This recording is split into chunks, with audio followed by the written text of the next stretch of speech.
Joseph, in our culture, it's very honored if we can have you to share a little bit about who you are and the work you are doing. Would you please do that for us? Absolutely. It's a pleasure to be with you again and have this conversation. I have been a lucky person who had wise parents, and they infused some messages to me about the importance of living a life where we give to the world and not take from it. And early on, Mama Michelli would raise her hand to me and say, "This world is not made for you to be served. It's for you to serve." And that sounded kind of harsh, but I think it set the stage for everything that's happened in my life since. So as I went through my doctoral training to be a psychologist and then focused more on organizations and how they could help elevate the lives of the people within the organization and the people they serve, and then ultimately getting out into my own consulting business and then writing books about my clients, it's always been an understanding that it's not the value I can extract from the world that enables me to be successful. It really is the value I can put into the world that comes back reciprocally, right? It comes back through the laws of reciprocity, not always, not one-to-one, not every time do you give something, do you get something, but over time, kind of trusting this core principle that if you give, you receive, then focus on the giving and the receiving will take care of itself. Wow. This topic is about wisdom, and I want to bring you back to what you mentioned earlier about your mom saying something about, not to be served, but to serve, right? Can you say that phrase one more time, please? Yeah, and she was very clear. You're not been put on the world to be served, but to serve. So the notion again is that don't go around expecting people to serve you. Don't go around with a sense of entitlement that you were born with some birthright to be served. But instead, think about how you can serve those around you. And the implicit message is, and in doing so, you'll live a happy and prosperous and meaningful life. And she could not have been more true about that, even though we were pretty poor coming up. So the notion that that was the case is really pretty shocking in many ways. So when was the first time in your life that you can trace it back to when she first talked to you and it making some meaningful in your life? What age were you? Well, I was ever since I was growing up. I mean, I can always remember that message particularly whenever I would get a little out of control, right? Like I would want mine, or I'd want something from the store that, they couldn't afford. I would hear, you're not in this world to be served. You're here to serve. And so the message was, stop thinking about yourself. Stop thinking about what you want. Start thinking about what you can give. And if you do, all these things that you claim you want right now will come to you in time. I mean, that was the message over and over and over again. And you kind of get tired of it as a little kid, right? It's like, no, but I still want the toy, right? Like, I still want the toy. That's really nice philosophy. But right now, in the moment, I want this. But I think it wore you down, right? Over time, you started to appreciate that really all of this self-focus that we have, and we are a very self-focused, humans are very self-interested, right? Like that is a natural part of our being. The degree to which we live into that versus the degree to which we give to others is the balance. I've come to believe you can't sacrifice everything for everyone else or you have nothing left to sustain your journey. So this isn't about becoming a doormat or, under the feet of other people. You have to still be assertive and make sure that you're taken care of so that you can care for others. But if your whole point in life is to please yourself in what would be called hedonism or this kind of self-absorbed pleasure principle, there really is nothing left. And it's just, you just want more and more and more, and there's not much reward to it. It's kind of like a little bit of sugar, right? You get it and then it's gone and there's no sustaining energy from it. So that was the message. I think just stop looking at all the sugar around you and start creating some value in the world. Wow. And how is that related to the journey that when you're growing up you decided to study psychology, not only to study psychology but all the way to get your Ph.D. in psychology? Just tell us. Yeah, so this is a bit of a twisted story, not a pleasant part of the story, but I thought I was going to be a lawyer. It was really clear my parents thought I needed to seek some kind of professional career. So my backstory is that I was adopted to Joe and Marie Michelli. I was left in a trash can at 2 days of age by a mother who had hid my pregnancy. So that's my backstory. So I'm adopted to these wonderful parents, Joe and Marie Michelli, and I'm raised in that environment that I just described. But they also realized that I had the potential to do more than they had done, at least in school. My dad had finished high school. My mom only finished sixth grade. So not, they didn't have a strong educational background. No one in the family had ever gone to college. So they kind of pushed me and they said, be a professional, be somebody who doesn't bring a lunch box, a metal box into work every day in construction or in a mining operation, go to work without that. So I was looking at what that meant. And the only professionals we had in our town were doctors or lawyers. There were not psychologists in my town. The tiny town and psychology were just not, there's a lot of stigma around mental health. So I had no psychologist role models. I was going to be a lawyer then. And we met the only Italian lawyer in town, and I would go and visit him all the time. And that was my role model. I thought that's how I might help people. Mm-hmm. And so I was really on a journey to become a lawyer. And then I had an experience working with the lawyer who prosecutes cases in our county, the district attorney. I was an intern of his and experienced a terrible, terrible case where a child had been buried alive, and I was at the autopsy, and it was enough for me to say, oh my gosh, I don't know that I want to be involved, because the guy who committed this crime had previously had other offenses, and lawyers had gotten him off, right? So I didn't want to be a lawyer all of a sudden. There was a time there I thought, no, just look what happens.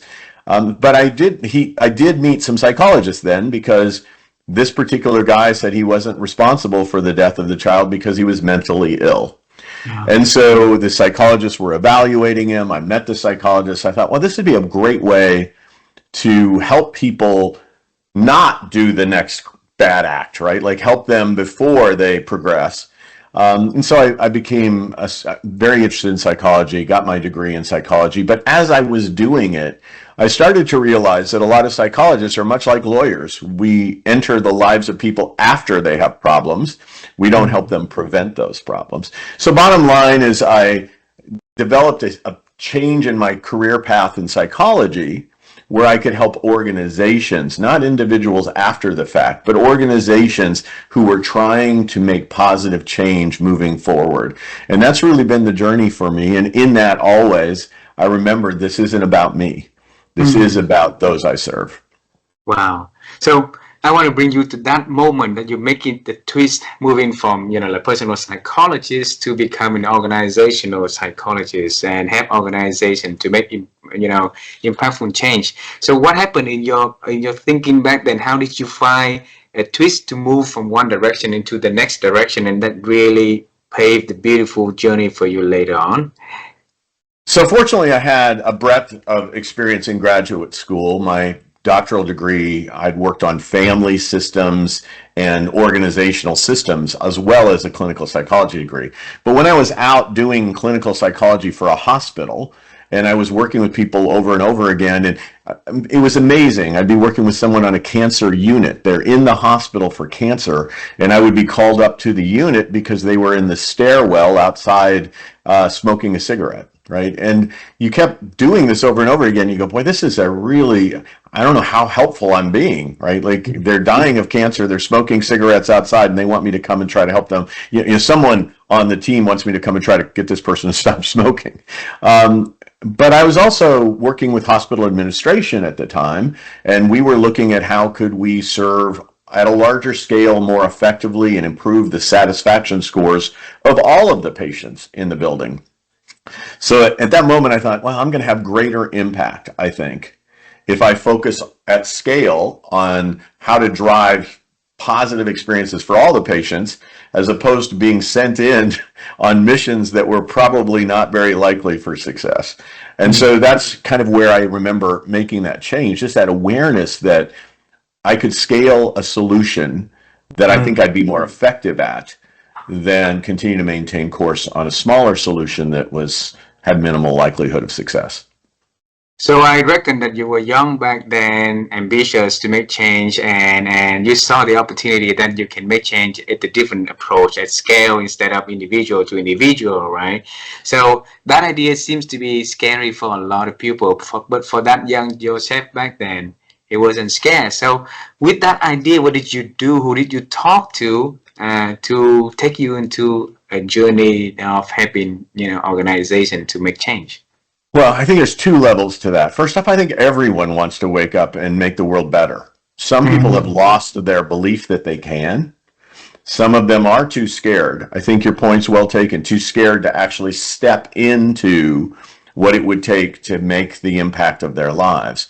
Some of us numb ourselves with alcohol and video games and movies, whatever it might be, instead of seeking to make a difference. I'm not saying there isn't a place for all of that in our lives. A balanced life has recreation and everything else.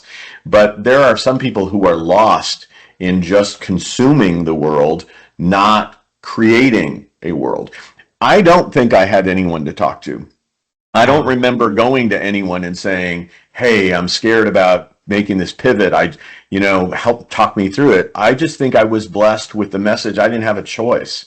It's part of the early upbringing, the wisdom of my parents, to get back to your concept of the wisdom, that they never allowed me to think I had a choice other than to give to the world. So it was just a matter of how big.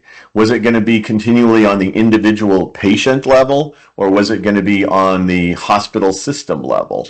And for me, it just felt like if my job was to give to the world, I would have greater impact if I took path B over path A. There really wasn't anyone that I discussed with at that time. My dad was ailing. My mom was having some cognitive problems of her own. So by that point, if I hadn't gotten it in me, I wasn't going to get it, pretty much. Wow. So you start on a solo journey of helping organization by starting your own company. So it's like 30 years from now already. I remember it's 1994 something, right? Yeah. Yeah, so and I had already in graduate school worked with the Pike Place Fish Market in Seattle, Washington. So I'd already helped an organization.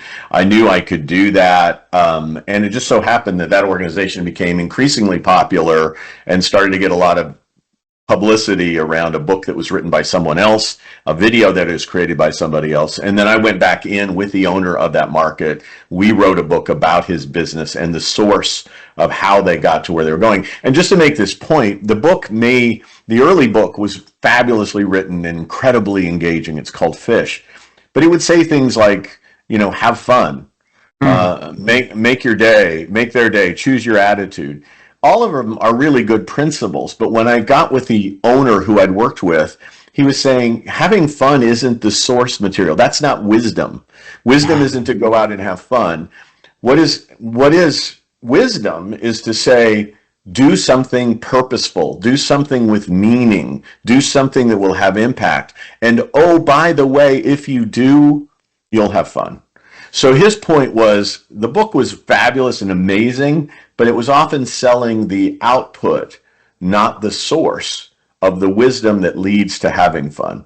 And the irony of it was a lot of people who read the early book would get a fun committee. They'd have some group of people together in an organization and create a fun committee. Well, guess what? The organization was just miserable. And that's why they decided to try to have a fun committee, and no one was having fun when the fun committee did an activity, because the soul of the organization needed to do meaningful work had long been gone. And so just trying to have fun for fun's sake did not work. So that was the first time that you approached to the career of using words and using stories to make change in the world. Was that? I would say absolutely right. That's brilliantly captured by you. Yeah. Okay. So I picture it totally, completely. You help in the organization, so it might be consulting, it might be helping them with create a consumer experience for that, business in the pie market. But it turned out along the way that becoming writing a book about that company. So where in that path that it took part and then it took you to a different path then?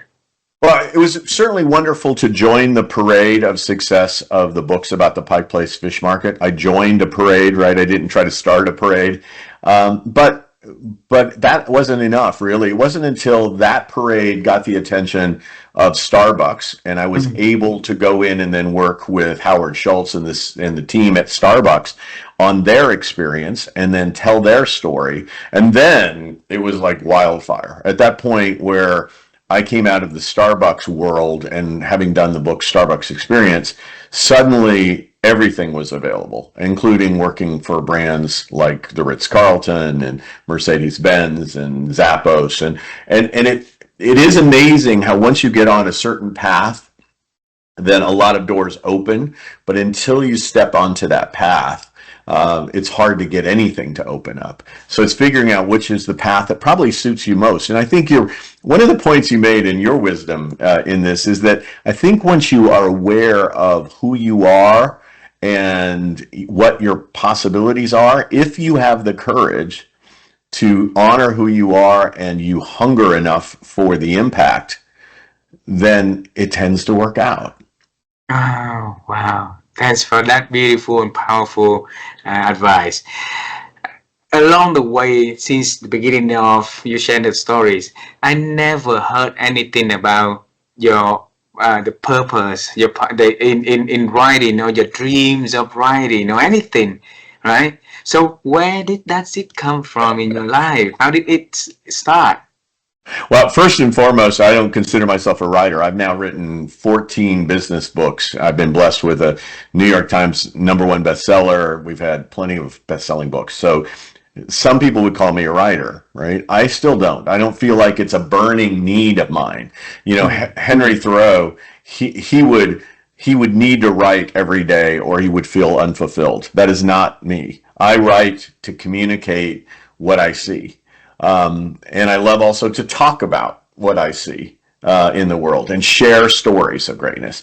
But I think my purpose, my burning purpose, is to serve those who serve well. So if I serve someone and they are creating a greater experience for their team members and their customers, then another way to serve them is to tell their story so that other people can learn about it. More people in Vietnam can learn about it while the experience is happening in a small scale fish market in Seattle, Washington, that's 1,400 square feet of space, right? So at some point it became really clear to me that yes, serving an organization is bigger than serving an individual in therapy, but also serving an audience of readers who then can affect the lives of their people and the people those people serve. Now we're getting to some exponential pyramid scheme almost, right? Like we're able to continually expand out in your potential impact. So that's where I think it came from. It's just the awareness that that's a way to do it. It actually is kind of an ironic thing. I talked to Johnny Yokoyama, the owner of the Pike Place Fish Market, when we were discussing the fact that there were these books out there, but they really weren't telling his story the way it, at the wisdom level, if you will. And so he said, "Well, do you want to write one?" And I said, "Of course, I'd love to write a book with you." And he goes, "Well, can you write?" I go, "Johnny, I think I can write okay. I'm not sure that it would be that great." And he said, "I'll tell you what, why don't you bring me what you would write in about an hour? Well, I'll meet with you and a couple of my colleagues and we'll see whether or not we want to go forward." In an hour. So I ran down to this little coffee shop right nearby and I'm writing and writing and writing and writing and writing. And I brought it to him and he said, "This is pretty good. Let's do it." So again, it wasn't well thought out. It wasn't like I was thinking, how do I get an agent? How do I get a publisher? Oh my gosh, will it be any good? It was more in I just want to tell the authentic story so other people can understand your wisdom. And he said, "Well, let's see if you can write." And I could sufficiently, apparently, to get the job. And then we went from there. Wow. So it's say yes to opportunity because, but then in the need of that was the burning desire to bring out the truth, right? The real story. So it goes back to what your mother was saying is that be there to serve other. And then so I earlier you mentioned about your purpose was to serve those who serve well. So it's the revision of your mom. It's not just only to serve other, but now it's to serve those who serve well, right? Yeah, that revision's important too. And thanks for noticing that. The revision's important because there are a lot of people who ask for my time, and I wish I could give it to everyone. Like I wish I could give all my time to everybody all the time, right? Like that'd be fabulous. But in reality, if I have two people reach out to me, you or someone who is using a podcast not to share great stories like you do and not to infuse wisdom, but just using it to try to get more eyeballs on their content so they can sell them really terrible products. Okay, let's just say that's the case. So both of you call me at the same time. I need to serve the one who serves well, right? I need to serve you, not the other person who may be using whatever clickbait I am. I'm not much, but trying to use me to try to ingratiate their financials at the expense of the people who are watching, right? And I'm not saying that happens a lot, but there's plenty people out there who are reaching out to me on LinkedIn and trying to get me to buy this, that, or the other thing, or promote this, that, or the other thing. And, you just have to say, okay, I got to sort out who I'm going to be able to serve here, because there's only so much of me. And I want to go to the people who I think have the most authentic heart, who have a commitment to make the world a better place, so that when I serve them, they are amplifying impact, as opposed to when I serve them, they're just sucking up whatever I gave them and running to the next place to suck up something else from someone else. Wow, wow. Hey, Joseph, you know me, I'm not used to receiving compliments, so it's really hard for me at the moment. That my feeling is mixed. So thanks a lot for accepting But my that's who invitation. you are.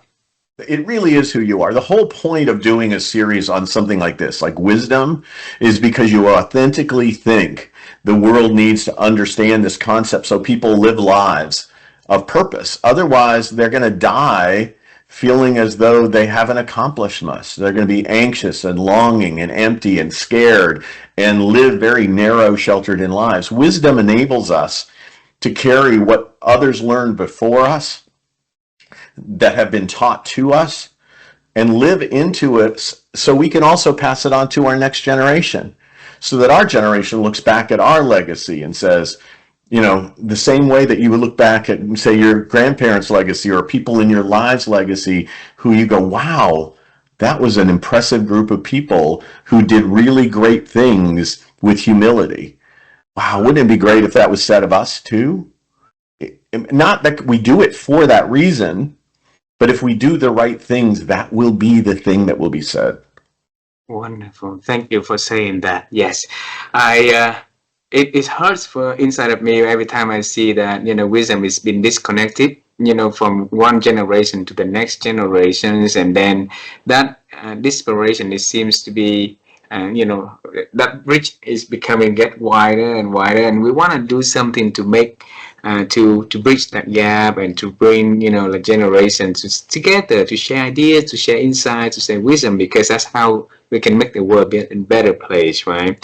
So since you mentioned about that, Joseph, I want to start with something very simple first. You live a life, have been doing so many things beautifully, okay? So I want to understand from your own definition, what is wisdom defined to you?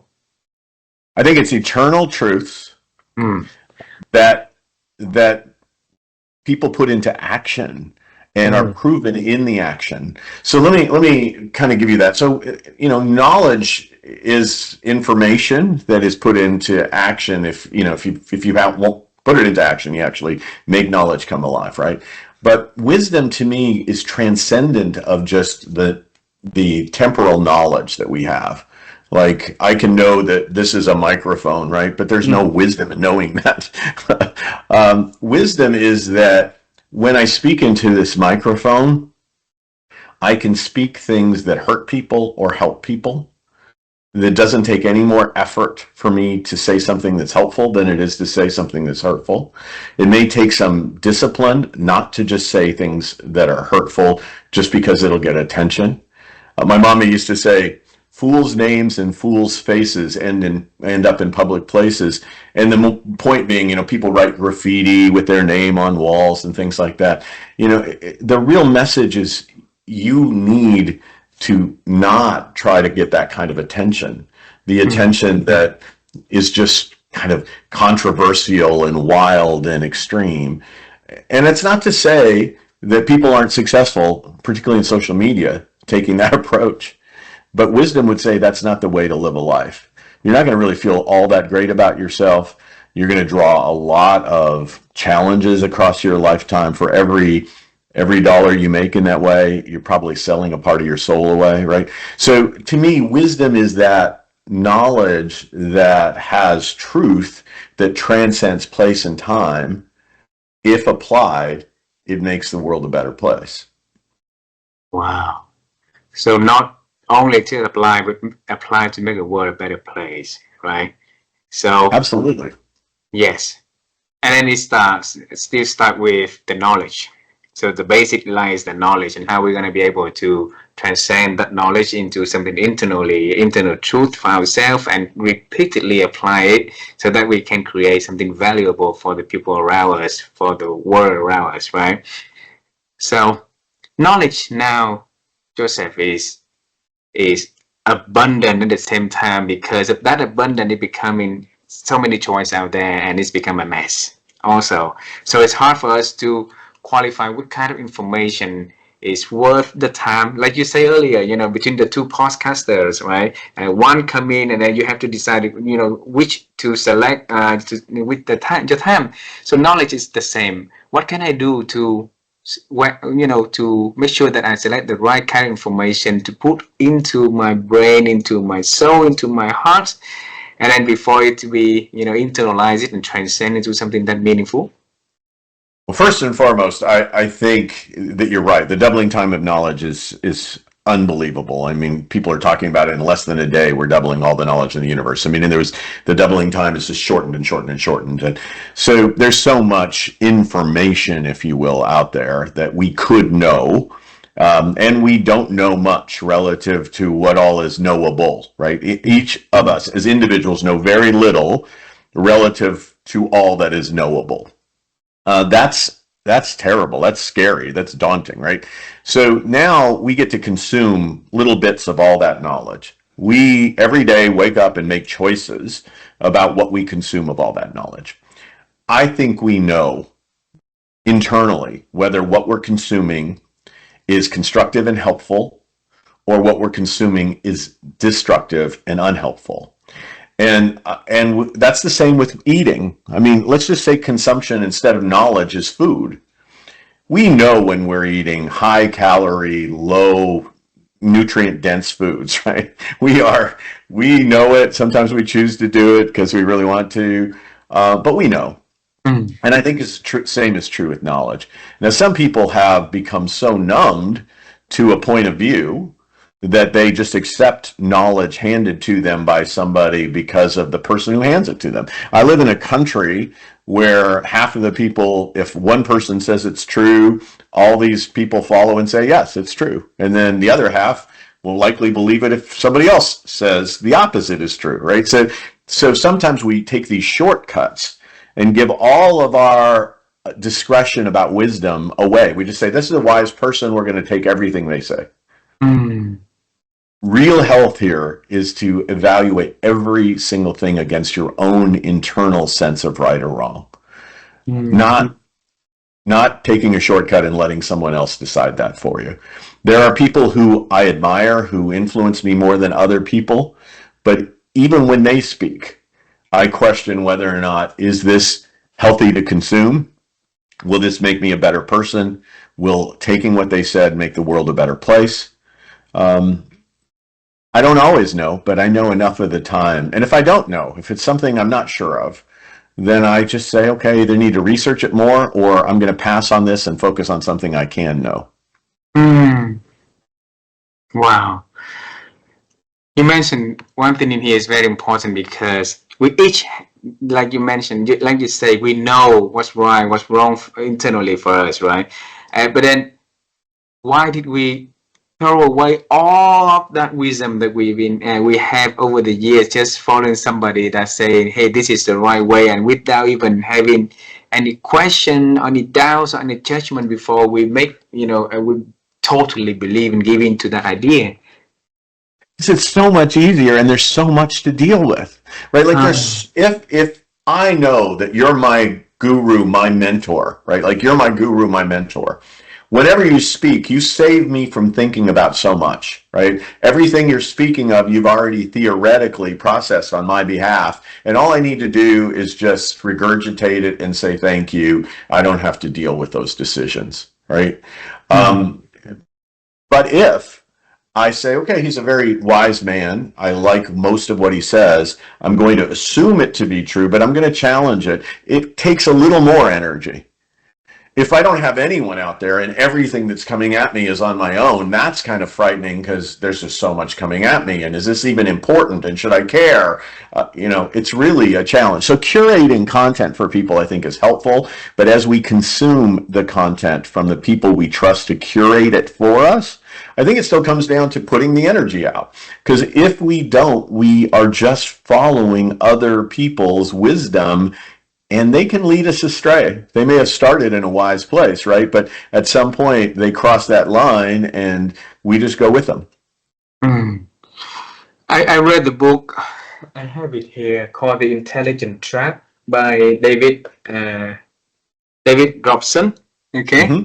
Yep. And in here, they also talk about a lot of, like wise people also, even that when they realize about, whoever they believe into those gurus, the newspapers, everything out there was saying these gurus are fakes, and, do something like not right. But then these wise people still having the conviction in the belief that whatever these gurus said before was right, and they have, they keep following those people. So why are we so stubborn like that? And then how can we help ourselves be less of a stubborn, more opening to challenging out there, to rethink?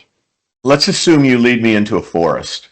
And and the onset of it, I believe you're much more knowledgeable about this forest than I, so I'm going to let you be my leader and you take me into the forest. And for a while into the forest, things seem to be going well. We're thriving, all is well. And then we get to a point in the forest where I start to worry about you. Like maybe I was wrong. Now the question is, am I halfway through the forest? Or am I beyond halfway? Because if I'm beyond halfway through the forest, right, let's just ride it out and get to the other end. It's a shorter distance. I'll stick with you to get me there. I'd also have to admit that I was wrong in the beginning, and how am I going to get myself out of this, since I don't even trust myself after having trusted you? Do you understand my point here? It is complex for human beings. Once we over-identify with any guru, mentor, Sherpa, leader, right, to not then to pull back the reins into ourselves. And I think it's part of the challenge of not idolizing any human being. I'll give you an example. I loved Tony Hsieh, the founder of Zappos. Tony and I worked together. He wrote the foreword to my book. I was involved in Zappos. He wrote a book. I waited for his book to be released called Delivering Happiness before I released my book, The Zappos Experience. I included him in another book called Stronger Through Adversity. Tony and I have a history, right? But Tony lost it in the end. I mean, he had great vision for not only Zappos and the Zappos culture and how to deliver wow and fun and playful customer experiences. I adored what he was doing in that space. Harvard trained, brilliant mind. He had a vision to make Las Vegas an enterprise zone and revitalize the downtown and to create happiness in a community, and I'm all in. And so were others like Andrew Yang, the politician, and so many people were in on this vision. And then at some point he just lost it.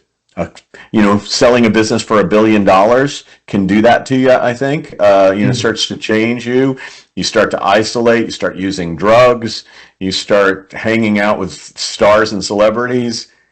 And I lost Tony Hsieh somewhere in the forest, right?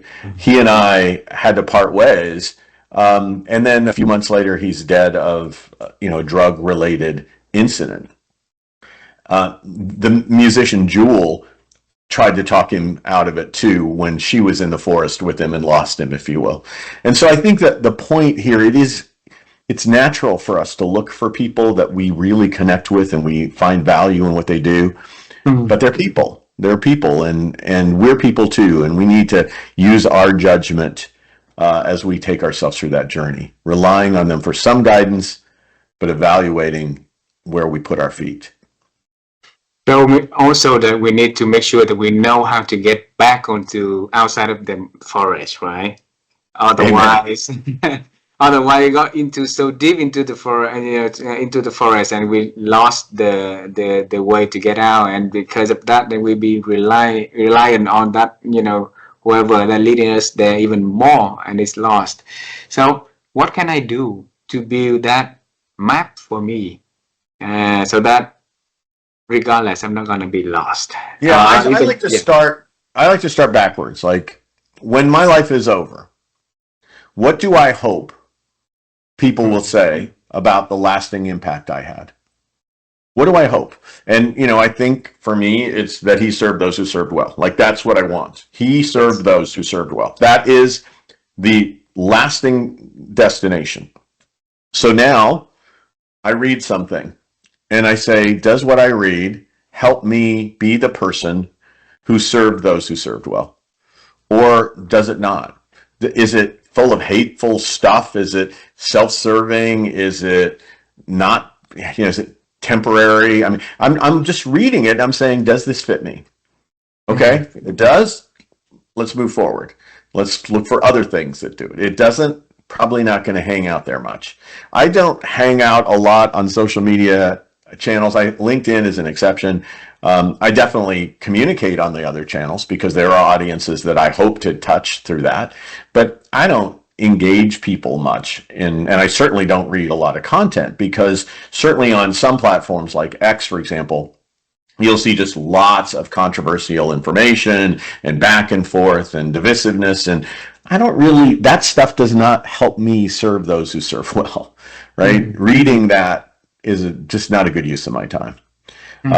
So I'd rather go for a long walk, or meditate, or play music, or any number of things to use my time, so that I can then read something else that might help me serve those who serve well.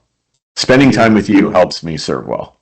Thank you very much. Thank you for doing that. And it reminds me of continuing my path to serve other wells also. So it's a gift you give me for me to continue giving. Okay, thank you.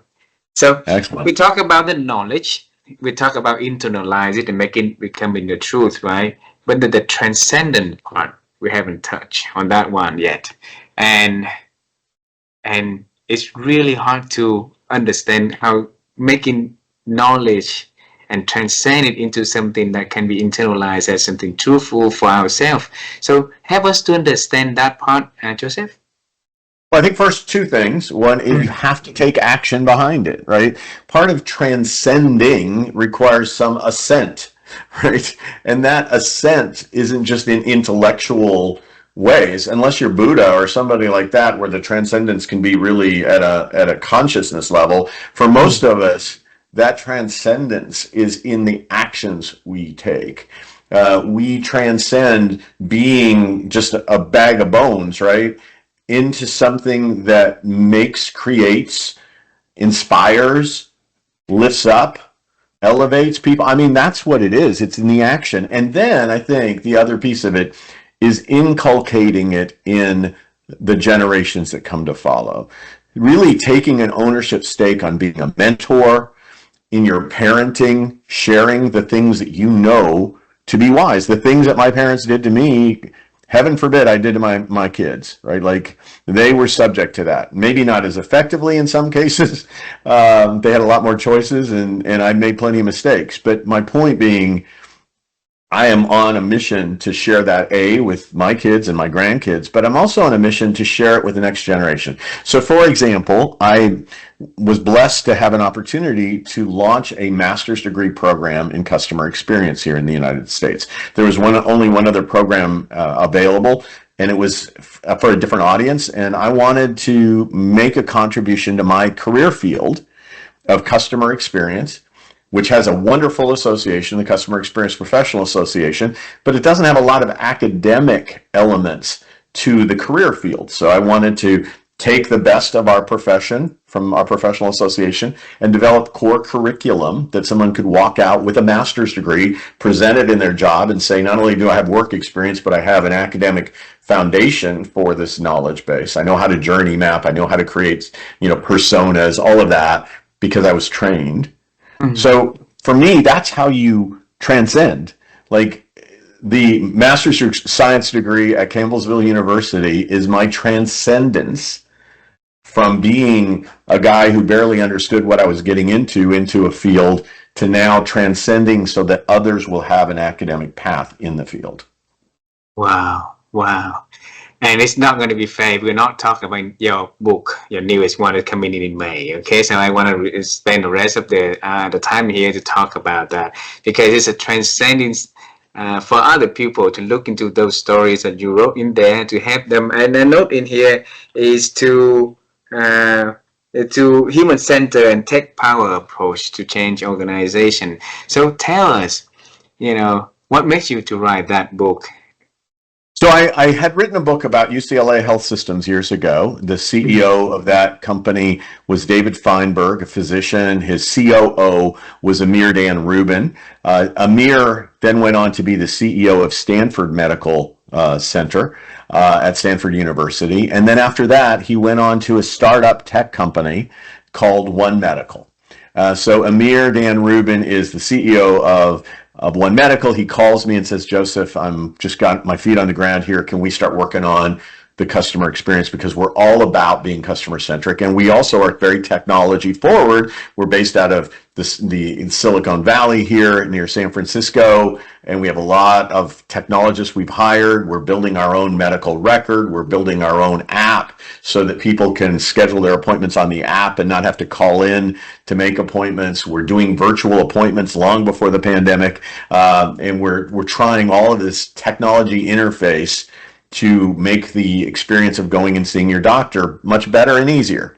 Mm-hmm. And this is all the genius of a physician by the name of Tom Lee, who basically said, why do patients have to sit in a waiting room and also sit in an exam room? Why can't the provider just come out and meet you on your appointment time, so you don't have to wait at all, and bring you into the room, him or herself, and take care of you without these double waits, right? Mm-hmm. And so One Medical, with 97% of all visits happen within 3 minutes of the scheduled time. The provider comes and gets you from the exam area, brings you back.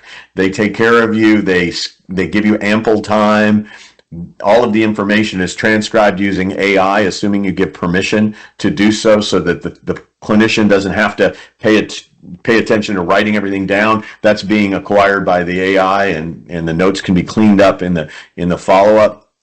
But I can give you my full attention. I'm not preoccupied by technology. I'm not feeling rushed to the next patient. There's ample margin and buffer. All of that is what this brand is about. So I had to tell the story because Amazon decided this was a pretty worthwhile story, and they bought the company for $4 billion US a few years ago. So I was fortunate to be there on the ground floor of the technology launch, watched it interface with the humans, and then have now watched Amazon take it and seeing how Amazon is trying to use their strengths, primarily in supply chain and cloud, alongside of the human strengths of those they acquired to deliver the healthcare experience. Wow. So who would be the target audience for this kind of book? But I actually think it's way outside of healthcare now. I think the target audience is all of us who are trying to figure out, when should I put a machine in front of you and when should I put a person? When I go to Asia, I go to Singapore, I see more and more technology, some really cool technologies. I walk into a pizza place, they can scan my eyes. I don't have to use any payment method. It's already built into that relationship. They recognize my order. They default to my order. They make the pizza with robots, and life is good, right? High tech. If you're trying to decide how much is the right amount of tech to build a loyal customer, how many people do I need? How do I help the people balance the technology? When do I have to give self-serve? Well, I got too many people and I really should be giving more technology options so people don't have to reach out to, folks in my business. That's the kind of person who needs this. Trying to find that balance between technology and people in the service of humans to build loyalty and referrals. Wow. So what do you think is the right balance in here? I think it's different for every brand. I mean that sincerely. Ritz-Carlton, too much tech is not good. Right? You have to have enough tech to show that you're cutting edge and that you really have high quality, but you should have more people. Fast food, quick service restaurant, more tech, fewer people, but the people you have had better be amazing. They had better be amazing. And unfortunately, oftentimes we don't teach people to be service professionals. We teach them to be servants in a way where they're mistreated, where they're not valued, respected by the management or by the consumer. So I think there's a lot in this book about how do you make those decisions? And then when you have people, how do you select, train, and develop them so they don't let your technology down? So your passion is to serve others who serve other well, right? So Yep. those who serve other well will have the balance between how much they're going to invest onto technologies and then how much they're going to have people. But these people must be amazing, okay? Yep. And must be amazing require a lot of different new skills in this time. So Joseph, what kind of skills these people need to acquire now for them to be that amazing? Well, first and foremost, the people that I serve, people who serve others well, the serve others well are the people who read these books first, right? Because they are curious about how to serve others well. So they're looking for solutions. So I think a truth for all of us today is to be curious. I think it is to be assertive. I think it is to be compassionate. So this balance of assertiveness and compassion are really important. You don't want to allow customers to mistreat you as a business. You can encourage them to go somewhere else. But you also need to be understanding of what customers are experiencing and not force them to do it your way. I think from a technology perspective, you need to know about AI, machine learning, big data. You need to understand the ethical limitations of it as well as the power of the tool. You need to understand the difference between technology's personalization qualities and otherwise understanding everything about you so that I can make offers that are related to your preferences versus what it means to provide you personal care, which is different. Like personalization through AI gathers all of these data sets about you and then tries to position offerings accordingly or deliver the products based on your preferences. But being personal means that I care about what happens. I absolutely care about your success. I care about your kids. I care about the success of this wisdom series. AI doesn't. Right? AI does not. It knows about those things and it can pitch you things or get you content that would be relevant, but it doesn't care. And I think it also doesn't appreciate that you've taken the time with me, for example. So I think you need people who are appreciative, who care about and care for others, who understand the power of technology, who have curiosity, who have a growth mindset. Game, set, match, you win the prize at the end of the day. Beautiful. So you mentioned the word, I think, in this conversation many times. Okay, at least more than 5 times. My wife and I, we've been on the quest to have people to improve their ability to think. Through conversation like this, we always ask this question, and we want to ask you. So, Joseph, how have you been growing your ability to think? First off, I've recently been trying to get dual citizenship in Italy, so I have spent a ton of time going back and looking at my ancestors and the ancestors' wisdom, ancestors' decisions, cultural context of the decisions that they've made that allow me to be where I am today. I stand on the shoulders of giants, right? And I think sometimes we have to look back to get ourselves grounded. Other times we have to just read voraciously. I love technology. I am older than, I'm older than dirt, I think. And a lot of people my age, I think, are not inclined to want to do these things. I talked to a person the other day who told me that AI is the devil and they will never play with it, right? I mean, I dig into it and, read the AI newsletters that come out and all the new ways AI is affecting our lives and what's the latest app and available solution. And so I think it's a combination of grounding myself in from whence I came and really getting excited about the things that are happening around me. Scared, don't get me wrong, I'm a little scared about all of this technology and what its impact will be. But at the same time, I kind of trust humans to figure out a way to navigate, just like we have for a couple hundred generations in Italy, where I'm from. I trust that we're going to navigate the new set of challenges for the new frontier of technology and humans. All right, beautiful. Thank you. The last two questions. First, I want to ask about your father, okay?